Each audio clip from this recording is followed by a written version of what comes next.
Assalamu alaikum dear fellows, I hope all of you are doing well and welcome back to Fun and Study with Ambition, your gateway to learning and growth. So dear fellows, this is your 9th class physics book based on National Curriculum of Pakistan. So my dear students, today we are going to discuss exercise 1.2 of chapter number 1, Field of Physics and Interdisciplinary Connections. So dear fellows, field of physics और interdisciplinary connections क्या हैं? सो physics की मुख्तलिफ़ तरह की branches हैं, मुख्तलिफ़ तरह के शोबे हैं, मुख्तलिफ़ फील्ड्स हैं एंड इंटरडिसिप्लिनरी कनेक्शंस मतलब इसका आपस में ताल्लुक़ है। एक साइंस की ब्रांच का हमेशा दूसरी साइंस की ब्रांच से एक डीप कनेक्शन होता है। तो ऐसे ही फ़िज़िक्स का भी साइंस की बहुत सी ब्रांचेस के साथ एक बहुत डीप कनेक्शन है। तो इंटरडिसिप्लिनरी क्या हुआ? ऐसी फील्ड जिसका वेरियस फील्ड्स के साथ कोई कनेक्शन हो, कोई ताल्लुक़ हो। सो डियर फेलोज़, जैसे ही हम इंटेलेक्चुअल जर्नी मतलब एक फ़िक्री सफ़र का आगाज़ करते हैं फ़िज़िक्स में, तो ये हमारे लिए एक सबूत देता है कि फ़िज़िक्स हमेशा एक सिंगुलर पाथवे पे लाए नहीं करती, बल्कि फ़िज़िक्स हमेशा दूसरी साइंस की ब्रांच के साथ भी, स्पेशलाइज्ड फील्ड के साथ भी एक यूनिक मेथडोलॉजी के साथ, एक यूनिक तरीक़ाकार के साथ जुड़ी होती है। मिसाल के तौर पर अगर मैं आपको बोलती हूँ कि अर्थ फिज़िक्स और ग्रेविटी का कोई आपस में कनेक्शन है, तो यहाँ पर सबसे पहले ग्रेविटी अर्थ में ही पाई जाती है। तो जब आप अर्थ फिज़िक्स को पढ़ोगे तो ग्रेविटी आप जियोलॉजी के सब्जेक्ट में भी पढ़ोगे, मतलब फ़िज़िक्स को आप जियोलॉजी में भी पढ़ोगे। तो इट मीन्स दैट कि फ़िज़िक्स की एक ब्रांच का बहुत गहरा ताल्लुक़ होता है फ़िज़िक्स की दूसरी ब्रांच के साथ।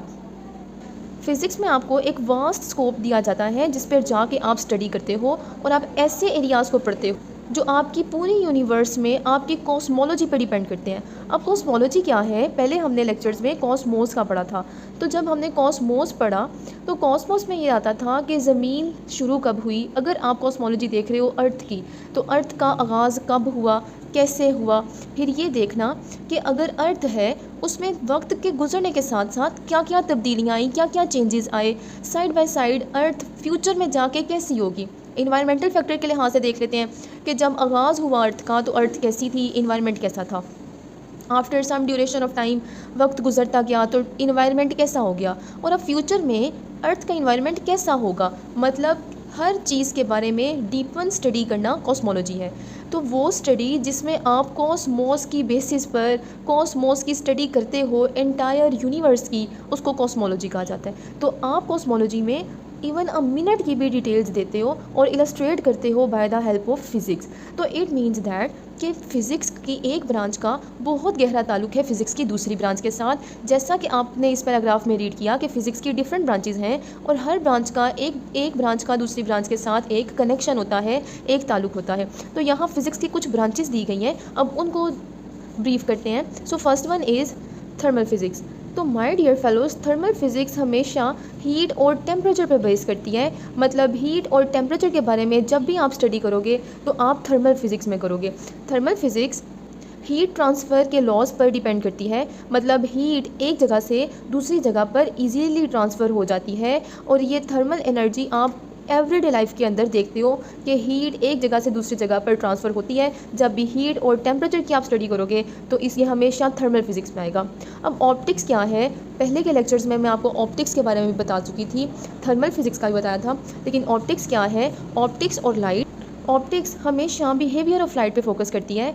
ये बताती है कि मटेरियल्स का आपस में क्या ताल्लुक़ है, आपस में क्या इंटरेक्शन है। ये फील्ड ऐसा आपके सामने एक सिनेरियो पेश करती है जिसमें आप देखते हो कि कैसे आप ऑप्टिकल इंस्ट्रूमेंट्स की मदद से आप कैसे फ़िज़िक्स को यूज़ करते हुए मैन काइंड के लिए बेनिफिशियल बन सकते हो। अब आई ग्लासेस हैं, आई ग्लासेस को स्पेक्टिकल्स भी बोलते हैं। अब स्पेक्टिकल्स हैं, लेंस हैं, तो इनका मेन फंक्शन क्या है कि फ़िज़िक्स के लेंस को, फ़िज़िक्स की टेक्निक एंड टूल्स को इस्तेमाल करते हुए मैन काइंड के लिए कैसे बेनिफिशियल है। यानी फ़िज़िक्स का डायरेक्ट लिंक क्रिएट होता है बायो के साथ, मतलब ह्यूमन लाइफ्स के साथ। अब क्लासिकल मैकेनिक्स है। क्लासिकल मैकेनिक्स आपको बताता है, अब क्लासिकल फ़िज़िक्स ऑब्जेक्ट की मोशन और ऑब्जेक्ट के मूवमेंट के ऊपर बेस करता है। ये फ़िज़िक्स की ऐसी फील्ड है जिसमें न्यूटन के तीनों लॉज यूज़ होते हैं, जिसकी मदद से आप ऑब्जेक्ट की मूवमेंट, ऑब्जेक्ट के मोशन के बारे में पढ़ सकते हो। क्लासिकल मैकेनिक बहुत हेल्पफुल है आपकी एवरीडे लाइफ में। अगर आपने ऑब्जेक्ट के मोशन के बारे में स्टडी करनी हो, ऑब्जेक्ट के ऊपर लगने वाली फोर्स के बारे में स्टडी करनी हो, तो इसमें न्यूटन के ऑलरेडी तीनों लॉज कवर होते हैं, तो क्लासिकल मैकेनिक्स बहुत हेल्पफुल है। अब क्लासिकल फिज़िक्स में बताया गया है कि मोशन और एनर्जी, तो electricity and magnetism, heat, light, sound और मैकेनिक्स में हर चीज़ में आपके पास ऑब्जेक्ट की मोशन और ऑब्जेक्ट की फोर्सेस, एनर्जी, तीनों चीज़ें आती हैं। तो इट मीन्स दैट ये बेस करता है क्लासिकल फ़िज़िक्स पर, ओल्ड फिज़िक्स कॉन्सेप्ट्स पर, जिसमें आप मोशन, एनर्जी के बारे में पढ़ते थे।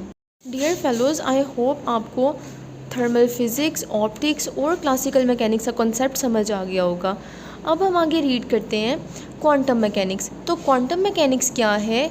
जो बहुत ही स्मॉलेस्ट पार्टिकल, मतलब एटम से भी छोटे पार्टिकल से लेकर गैलेक्सीज से भी ह्यूज पार्टिकल्स तक बेस करता है। ऐसा फिज़िक्स जो क्वांटम फिज़िक्स में हर वो चीज़ आती है जो smaller than atom and bigger than galaxies तक के ऑब्जेक्ट से डील करे, वो क्वांटम मैकेनिक्स है। अब क्वांटम मैकेनिक्स में एक एग्जांपल लेते हैं। क्वांटम मैकेनिक्स का एक बहुत छोटा पार्टिकल फोटोन है। अगर फोटोन को ऑब्ज़र्व कर लिया जाए तो ये पार्टिकल की तरह बिहेव करता है, और अगर फोटोन को ऑब्ज़र्व ना किया जाए, इसको फ्रीली छोड़ दिया जाए, तो ये वेव की तरह बिहेव करता है। इट मीन्स दैट कि क्वांटम मैकेनिक्स आपको बताती है कि स्मॉलेस्ट पार्टिकल की मोशन और इनमें आने वाली चेंजेस किस तरह फ़िज़िक्स की मदद से हेल्पफुल हैं। Next one is relativistic mechanics. So relativistic mechanics में आपको बताया जाता है कि वो ऑब्जेक्ट्स जो कि लाइट की स्पीड पे ट्रैवल करते हैं, तमाम उन सब्जेक्ट्स को रिलेटिविस्टिक मैकेनिक्स के अंदर देखा जाता है। मिसाल के तौर पर अगर एक स्पेसशिप 90 की स्पीड पर, मतलब लाइट के मुताबिक 90 स्पीड पर ट्रैवल करती है स्पेस में, तो उसको तकरीबन अर्थ से स्पेस पे जाते हुए 90% लाइट के बराबर जाते हुए, उस लाइट की स्पीड से जाते हुए स्पेसशिप को स्पेस पे पहुंचने में लगेगा 1 साल। लेकिन ज़मीन पर खड़े एक आदमी जो स्पेसशिप को देख रहा था, उसको तकरीबन 6 साल लगेंगे, क्योंकि स्पेसशिप तो लाइट की ट्रैवल से मोर देन 90% लाइट की ट्रैवल पर ट्रैवल करके स्पेस में जाएगी। लेकिन जो नीचे खड़ा इंसान था, अर्थ पे खड़ा जो यूनिवर्स पे आदमी था, वो तो लाइट की ट्रैवल से नहीं देख रहा। तो इट मीन्स दैट कि दोनों के दरमियान में कोई गैप आ जाएगा, टाइम के दरमियान में भी और उसकी ट्रैवलिंग स्पीड के दरमियान में भी। तो रिलेटिविस्टिक थ्योरी आपको बताती है ऐसे फिनोमिनास को जो कि फास्ट मूविंग ऑब्जेक्ट्स से रिलेट करते हों। सो न्यूक्लियर फिज़िक्स क्या है? न्यूक्लियर फिज़िक्स फोकस करती है न्यूक्लियस ऑफ एटम पर और एटम के डिफरेंट कंपोनेंट्स पर।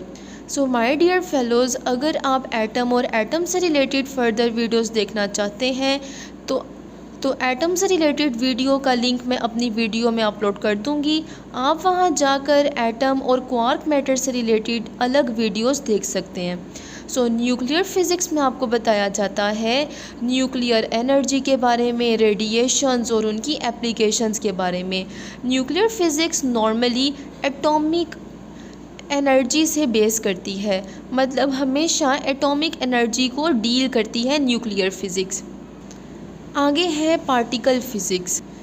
ये basic building block of matter से रिलेट करती है। और basic building block of matter क्या है? जिसमें ऑल सब एटॉमिक पार्टिकल्स आ जाते हैं, इलेक्ट्रॉन, प्रोटॉन, न्यूट्रॉन, और इसके अलावा तमाम इनसे भी छोटे, एटम से भी तमाम छोटे पार्टिकल्स बिल्डिंग ब्लॉक होते हैं मैटर के।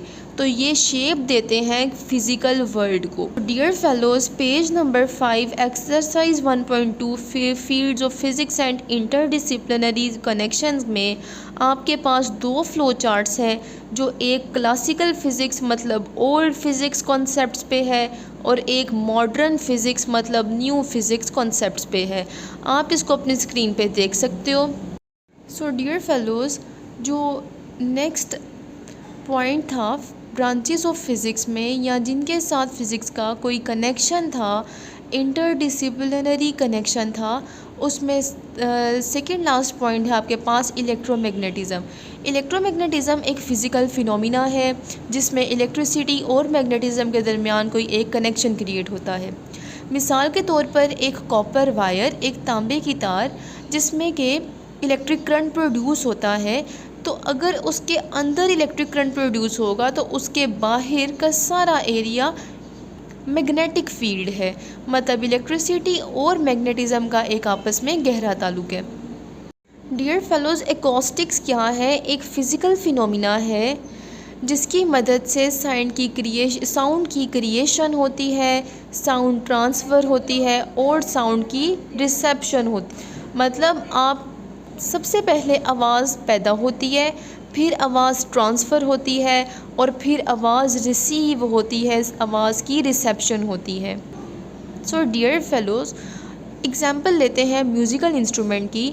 मतलब एक गिटार है तो गिटार में सबसे पहले साउंड क्रिएट की जाएगी, फिर साउंड हवा में फैल जाएगी और फिर वेव्स की मदद से आप उस साउंड को सुन सकते हो। This is acoustics. So dear students, इसी के साथ एक्सरसाइज 1.2 का टॉपिक 1 के फ़िज़िक्स का दूसरी ब्रांचेस के साथ क्या इंटरडिसिप्लिनरी कनेक्शन है कंप्लीट हो जाता है। आई होप आपको एक्सरसाइज 1.2 का फर्स्ट टॉपिक समझ आ गया होगा।